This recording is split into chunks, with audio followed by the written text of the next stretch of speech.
സക്കാത്തിൻ്റെ അവകാശികൾ കടബാധ്യസ്ഥർ എന്നൊരു വിഭാഗമുണ്ടല്ലോ. അപ്പോൾ നമ്മുടെ കുടുംബത്തിൽ അത്തരത്തിലുള്ള ആളുകളുണ്ടെങ്കിൽ അവർക്ക് കൊടുക്കാമോ? അതുപോലെ ഫക്കീർ, മിസ്കീൻ എന്നിവർ നമ്മുടെ കുടുംബത്തിലുണ്ടെങ്കിൽ അവർക്ക് കൊടുക്കുന്നതിൽ വലിയ പ്രയാസമുണ്ടോ? സക്കാത്തിൻ്റെ അവകാശികളായിട്ടുള്ള കടബാധിതർ അവരെ ഗാരിമ എന്നാണ് വിശുദ്ധ ഖുർആൻ പ്രയോഗിച്ചിട്ടുള്ളത്. ഈ ഗാരിമ ആകുക എന്ന് പറഞ്ഞാൽ രണ്ട് രൂപത്തിലുണ്ട്. ഒന്ന്, മറ്റുള്ള ആളുകളുടെ വിഷയത്തിൽ അകപ്പെട്ട് തൻ്റെ ധനം അവർക്ക് ചിലവഴിക്കേണ്ടി വന്നവർ. ഉദാഹരണത്തിന് ഇപ്പം ഞാൻ നിങ്ങൾ തമ്മിൽ എന്തൊരു വ്യക്തിപരമായ പ്രശ്നമെന്ന് വിചാരിക്കുക. ആ വ്യക്തിപരമായ പ്രശ്നം എന്ന് പറഞ്ഞു കഴിഞ്ഞാൽ ഞാൻ നിങ്ങൾക്ക് കുറച്ച് പൈസ തരാനുണ്ട്. അപ്പോൾ ആ തരേണ്ട സമയമായിട്ടും നിങ്ങളെന്നോട് ചോദിക്കുമ്പോൾ ഞാനെങ്ങനെ തരാതെ എങ്ങനെ നമ്മളിപ്പോഴത്തെ ഭാഷയിൽ പറഞ്ഞാൽ വലിപ്പിച്ച് അങ്ങനെ നടക്കുകയാണ്. അങ്ങനെ നിൽക്കുമ്പോഴാണ് നമ്മൾ രണ്ടുപേരും ഒന്നിച്ച് നിൽക്കുക എന്നത് ഇവിടെ ആവശ്യമാണ്.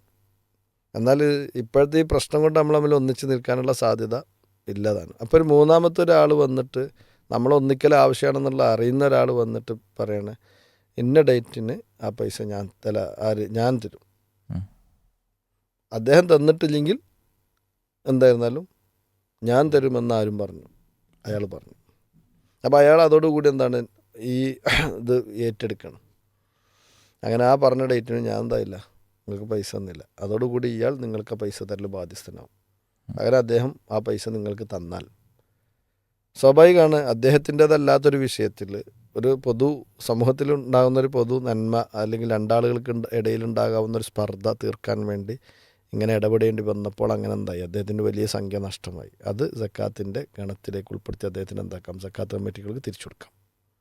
വ്യക്തികൾക്കല്ല, സക്കാത്ത് കമ്മിറ്റി ഉള്ള ഇടങ്ങളാണെങ്കിൽ ആ സക്കാത്ത് കമ്മിറ്റിക്ക് എന്താക്കാം, ഈ വ്യക്തിക്ക് ആ പണത്തിന് വേണ്ടി കാര്യമി എന്നുള്ളതിലേക്ക് കൊടുക്കാം.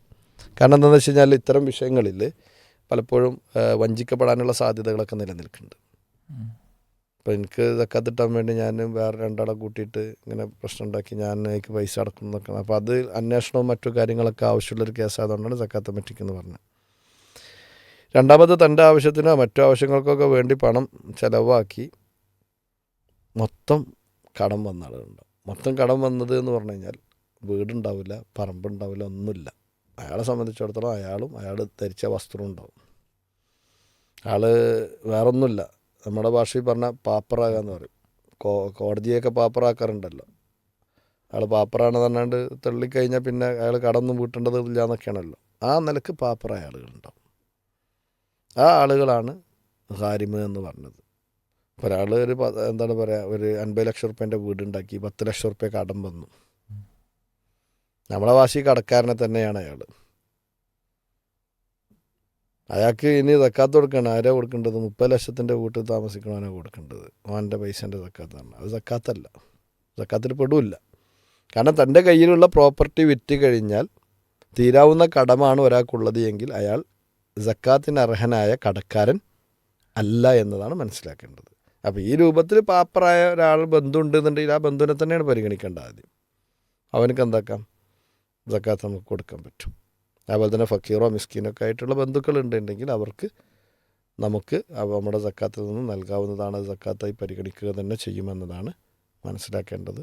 അതോടൊപ്പം തന്നെ നമ്മുടെ നാടുകളിൽ സക്കാത്തിൻ്റെ സംഘടിത സംവിധാനങ്ങൾ ഉണ്ട് എങ്കിൽ ആ സംവിധാനങ്ങളിലേക്ക് നമ്മളെന്താക്കണം, പണം നൽകുകയും അല്ലെങ്കിൽ സക്കാത്തിൻ്റെ വിഹിതം എന്താണ് അവർ സ്വീകരിക്കുന്നത് നൽകി ഇനി അവർ മുഖേന മറ്റുള്ള ആളുകളിലേക്ക്, ഈ പറഞ്ഞ ആളുകളിലേക്ക് എത്തിക്കാൻ കഴിയുമെങ്കിൽ ആ രീതി സ്വീകരിക്കുകയും ചെയ്യുക. ചില ആളുകളെ സംബന്ധിച്ചിടത്തോളം ഇത്തരം സംവിധാനങ്ങളിൽ നിന്ന് കാര്യങ്ങൾ വാങ്ങാന്നുള്ളത് അവരുടെ ആത്മാഭിമാന പ്രശ്നമായതുകൊണ്ട് തന്നെ അത് പ്രയാസമാകുന്ന ഘട്ടമുണ്ട് എങ്കിൽ അവർക്ക് നൽകാനുള്ളത് നേരിട്ട് നൽകി ബാക്കിയുള്ളത് നമ്മളെ സംവിധാനങ്ങളെ ശക്തിപ്പെടുത്തുവാൻ വേണ്ടി അതിലേക്ക് നൽകുകയും ചെയ്യുക എന്നതാണ് സൂചിപ്പിക്കാനുള്ളത്. അല്ലാഹു അലം.